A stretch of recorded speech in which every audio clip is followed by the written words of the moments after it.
23 दिनों का आंदोलन, लंबा अनशन और उसके बाद एक सरकार ने जिस तरह से देवेंद्र नाथ महतो जी का जो आंदोलन था, पहला आंदोलन शुरू हुआ था बापू वाटिका से, उसके बाद जयपाल सिंह मुंडा स्टेडियम पहुंचा और यहाँ अनशन करने के बाद आप हालत देख सकते कितना तबीयत खराब है।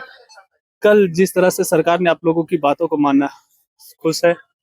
जी, ये जो भी परीक्षाओं पर गड़बड़ी का आरोप लगाए थे, सारे परीक्षा पर कार्रवाई हुआ और 14 परीक्षा रद्द हुआ। यह ऐतिहासिक फैसला है। पूरा भारत में ऐसा कार्रवाई छात्र हित के लिए नहीं हुई थी। इसके लिए माननीय मुख्यमंत्री जी को, झारखंड की सरकार को हम धन्यवाद देते हैं। साथ ही जितने भी स्टूडेंट आज कठिन परिस्थिति में संघर्ष किया, आप प्रेस मीडिया के बंधुगण बहुत सहयोग किए, सबको धन्यवाद, जो प्रत्यक्ष और अप्रत्यक्ष रूप से हम लोग का साथ दिया। लेकिन अब प्रथम चरण की जीत के बाद हम लोग अब अगला चरण का आंदोलन के लिए हम लोग संघर्ष करेंगे।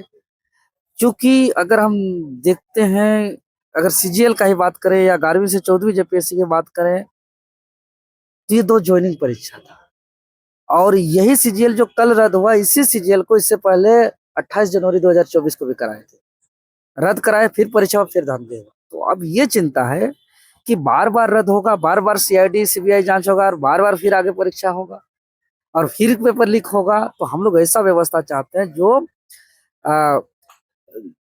पेपर लीक प्रूफ व्यवस्था हो,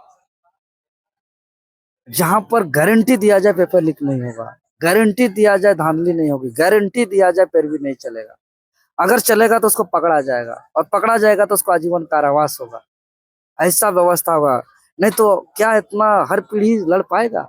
आज 16 दिन से भूखा, महीनों भर से सत्याग्रह, और इससे पहले हर एग्जाम पे लड़ रहे हैं, लाठी खा रहे, केस खा रहे, भूखा शरीर में जांच के नाम से ब्लड निकल रहा है, एक बार हार्ट अटैक और एक बार ब्रेन हेमरेज से संभले हैं। तो हम नहीं चाहते हैं कि कोई और दूसरा माँ का बेटा या बेटी इस संघर्ष को करे, इस कुर्बानी को दे। जो KG1 KG2 में भी है, वो भी जब आने वाला समय में प्रतियोगी परीक्षा का फेस करे तो उसको इस धांधली और पेपर लीक का सामना करना ना पड़े। ये व्यवस्था चाहते हैं। जो सीजीएल में जो नियुक्तियां हुई थी, वो लोग भी आप प्रदर्शन करने के, उनका रद्द हो गया, उन लोग को क्या सलाह दीजिएगा? जो जेन्युइन है उसको घबराने की आवश्यकता नहीं है, क्योंकि निश्चित तौर पर हम क्या करें कि जो यहाँ आंदोलन कर रहे हैं वो भी जेन्युइन है। जहाँ गड़बड़ी हुई है, धांधली हुई है, वहां भी कुछ लोग जेन्युइन है।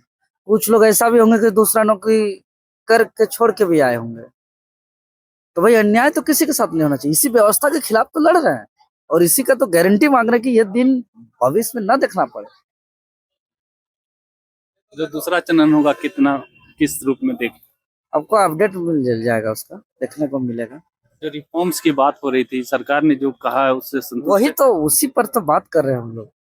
जो बात चल रही है, हाँ, जहाँ तक जाना पड़ेगा, जो भी करना पड़ेगा करेंगे। अभी तबीयत ठीक है आपका? ठीक नहीं।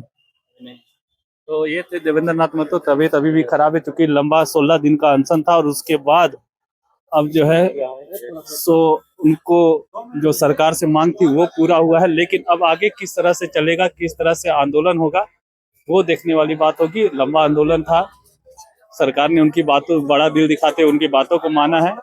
आगे क्या होगा उसके लेकर रूपरेखा तैयार की जा रही है। सहयोगी रिजवान के साथ मैं संजीत झा, कोयलांचल संवाद, रांची।